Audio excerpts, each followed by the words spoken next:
আমার তো একটা সময় যখন কাজ পাচ্ছিলাম না, তখন তো আমার মনে হচ্ছিল সালা আমি তো ড্যাশের অ্যাক্ট্রেস।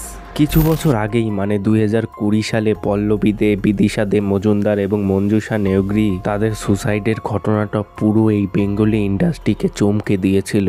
পল্লবী দে, যিনি অনেকটাই পপুলার ছিল জি বাংলায়, তবু মনে রেখো, কালার্স বাংলায় রেশমা জানপি, স্টার জলসায় আমি সিরাজের বেগম, কুঞ্জ ছায়া এবং সান বাংলায় সরস্বতীর প্রেম, কালার্স বাংলায় মন মানে না এবং আবার স্টার জলসায় বিক্রম বেতালের মতো পপুলার শো করেছেন তিনি। তারপরেও কেন তাকে এই সুসাইডের পথ বেছে নিতে হয়েছিল? তাছাড়াও সেই সালে একটা শিলেখা মিত্রর হেডলাইন বেরিয়েছিল, টলিউডের হয় না, দুজনের সম্মতিতেই সবটা হয়। ইন্ডাস্ট্রির নোংরামি নিয়ে একটা বিস্ফোরক করেছিলেন শিলেখা মিত্র। তিনি তার সোশ্যাল মিডিয়ায় 1 ঘন্টার বেশি লাইভে এসেছিল এবং পুরো এই টলিউড ইন্ডাস্ট্রিকে এক্সপোজ করে দিয়েছিল। আর আজ আমরা এই বেঙ্গলি সিরিয়ালের ডার্ক সাইডটা ডিকোড করতে চলেছি, তাই ভিডিওটা শেষ অবধি দেখতে থাকো। রোববার সকালে অভিনেত্রীর বাসা থেকে ঝুলন্ত অবস্থায় তার লাশ উদ্ধার করেছে পুলিশ। কিন্তু কাজের জন্যে কিছুর বিনিময়ে আমি কোনোদিন শ্রীলেখা মিত্র কোনোদিন কারোর সাথে প্রেম করেনি, করবে না। এরকম মেসেজ যে তুমি আমাকে এত টাকা দাও, তোমাকে সিরিয়ালে ঢুকিয়ে দেবো প্লাস শোয়া, তাই ডিরেক্টলি বলতে পারিস ভাই।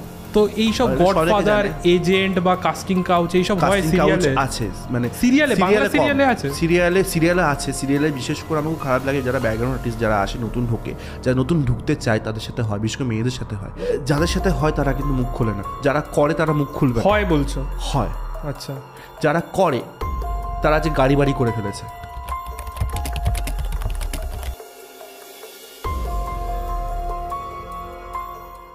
বাংলা সিরিয়াল জগৎ আগের তুলনায় অনেকটাই বদলে গেছে। কিছু কিছু বাংলা অনুষ্ঠান সামনে আসার পর আমার মনে হয় যে অনুষ্ঠানের লেখকের ধারণা পুরোপুরি শেষ হয়ে গেছে। নির্মাতারা কিছু ভালো চেহারা সংগ্রামী অভিনেত্রীদের নিয়োগ করছেন এবং তাদের মনের মধ্যে যে কোনো কিছু করতে বলেছেন তারা তাই করছে, মানে তারা শুধু ভালো চেহারা খোঁজে। তাদের মধ্যে কেউ কেউ শিল্পে নতুন এবং তারা প্রথমে যে অংশটি চান তা পান না। আমরা যদি অতীতের বাংলা ইন্ডাস্ট্রির দিকে তাকাই তাহলে আমাদের অনেক শো দিয়েছে যেখানে এখনকার শোর থেকে অনেক ভালো ছিল।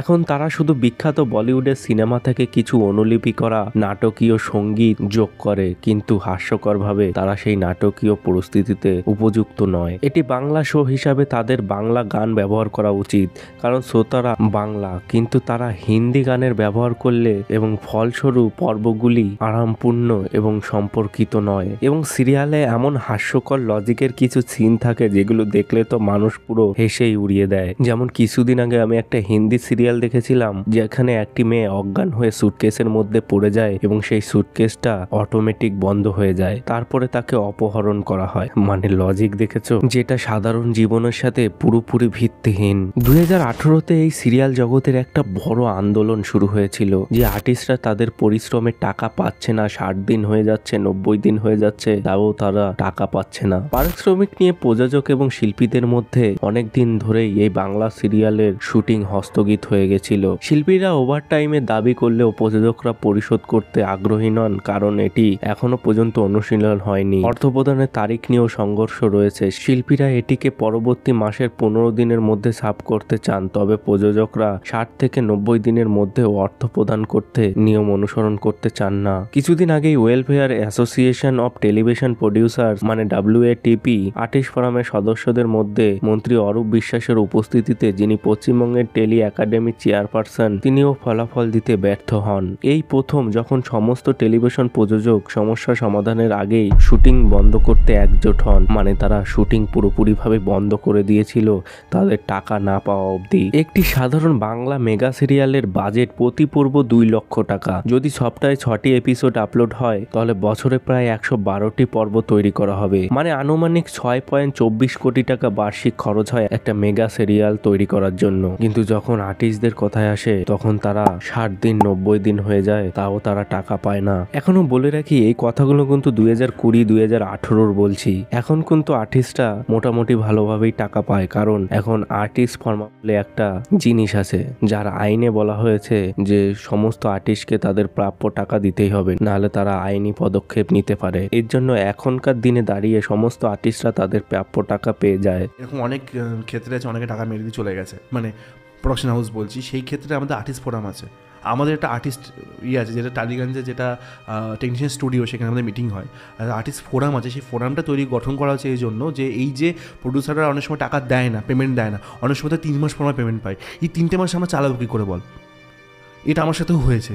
কাস্টিং কাউস এমনই একটা শব্দ যেটার মধ্যে লুকিয়ে আছে এক নোংরা ইতিহাস, মানে এই ইন্ডাস্ট্রির এক নোংরা দিক। বড় বড় প্রডিউসার, বড় বড় অভিনেতাদের সাথে সম্পর্ক থাকলে তাহলেই তুমি ইন্ডাস্ট্রিতে বড় লিডে কাজ পাবে। এটা আমি নয়, বলেছে শ্রীলেখা মিত্র এবং রানী রাসমণি করা সিরিয়ালের অভিনেতা শামিক চক্রবর্তী। শ্রীলেখা মিত্র তো এও বলেছে টলিউডে রেপ হয় না, দুজনের সম্মতিতেই সবটা হয়। ইন্ডাস্ট্রির নোংরামি নিয়ে তিনি অনেক কিছু বলেন। তিনি বলেছেন এই ইন্ডাস্ট্রিতে অনেকেরই আত্মসম্মান বোধ নেই, তবে তিনি কাউকে তেল মেরে তার কাজ পেতে চান না। তার মনে যেই জিনিস চায়, যা সায় দেয় তিনি তাই করেন। তাই হয়তো বাকিদের কারণে তিনি এই ইন্ডাস্ট্রিতে অনেক কম কাজ পায়।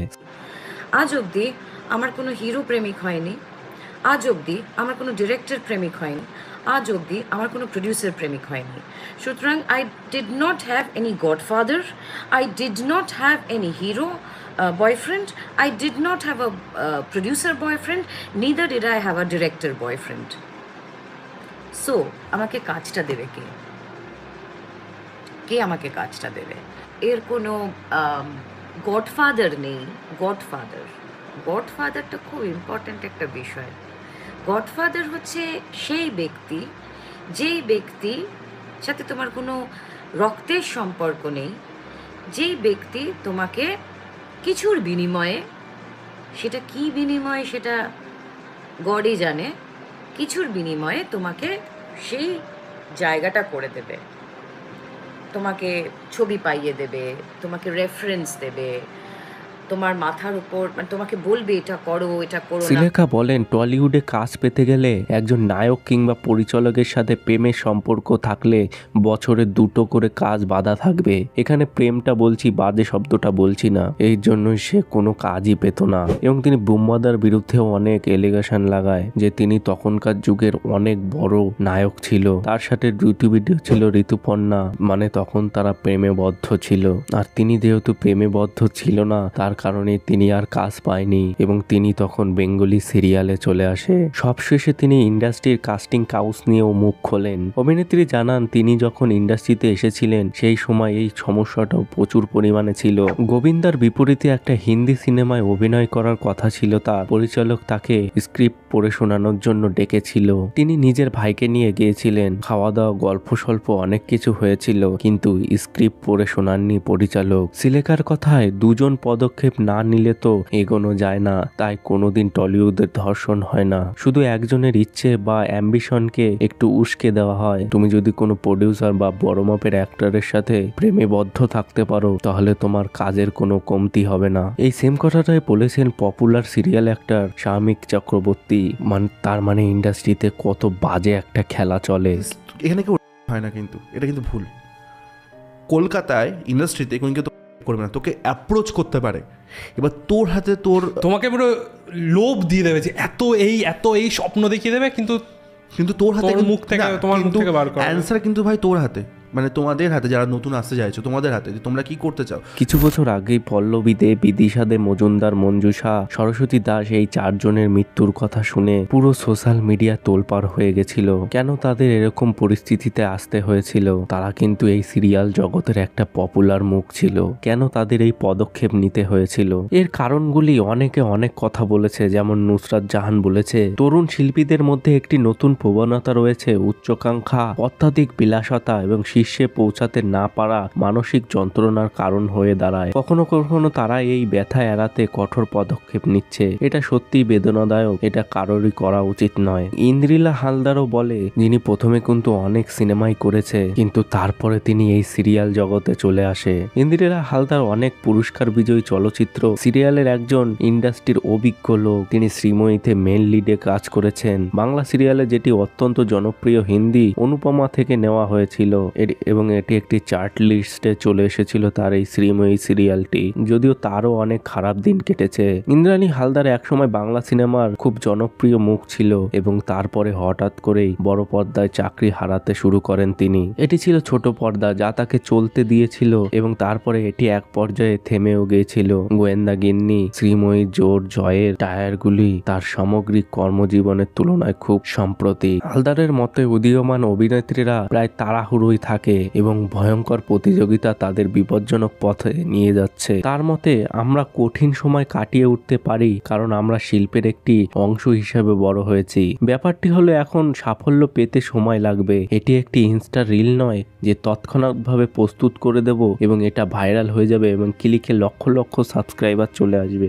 এটি নতুনদের সেই পথে পরিচালিত হতে হবে যে তাদের এরকম পথে চললে হবে না। তোমার একদিনে হয়তো অনেক ফেম চলে আসবে কিন্তু পরবর্তীতে তুমি একটা ডার্ক সাইডে চলে যাবে। এখন অনেক প্রডিউসাররা শুধু গ্ল্যামার খোঁজে, তারাও ইনস্টাগ্রামে খুঁজে বেড়ায় নতুন চেহারা। যদিও প্রতিটি পেশায় চাপ থাকে, বিনোদন শিল্পের গ্ল্যামার একটু বেশি লোভনীয়। তরুণ অভিনেতারা যা প্রত্যাশা এবং বাস্তবতার মধ্যে বিরোধিতার মুখোমুখি হয় কারণ তারা রাতারাতি সাফল্য খোঁজে এবং গ্ল্যামার দেখতে আশা করে, কিন্তু এটা কখনোই ঘটে না। তাই হট করে কোনো ফেম পাওয়া, হট করে ওপরে ওঠা, এটা একটা বিশাল খারাপ জিনিস। কিরকম লেগেছিল যখন 12 দিনের ব্যবধানে 3 তরুণী শিল্পের রহস্যজনক মৃত্যু হয়। প্রিয়জন অভিনেত্রা পল্লবী তারাও কিন্তু এই ইন্ডাস্ট্রির সাথে যুক্ত ছিল এবং তার কিছুদিন পরেই সুশান্ত সিং এর মৃত্যুটাও পুরো দেশকে তোলপাড় করে দিয়েছিল। আজ এই ইন্ডাস্ট্রির একটা খারাপ দিক তুলে ধরলাম তোমাদের সামনে, যেটা অনেকেরই অজানা ছিল। সত্যিই ঘটে ইন্ডাস্ট্রিতে এইসব ঘটনাগুলি, আর তা যদি না ঘটতো তাহলে কোনোদিন এই কাস্টিং হাউসের মতো শব্দর জন্ম হতো না। তো ব্যাস বন্ধুরা, আজকে এই পর্যন্তই। ভিডিওটা কেমন লাগলো কমেন্ট বক্সে অবশ্যই জানাও, আর চ্যানেলে নতুন হলে সাবস্ক্রাইব করে নোটিফিকেশন অল করে দিও যাতে পরবর্তীতে কোনো ভিডিও ছাড়লে নোটিফিকেশন চলে যায় তোমাদের কাছে। দেখা হচ্ছে পরের এক নতুন ভিডিওতে। বাই।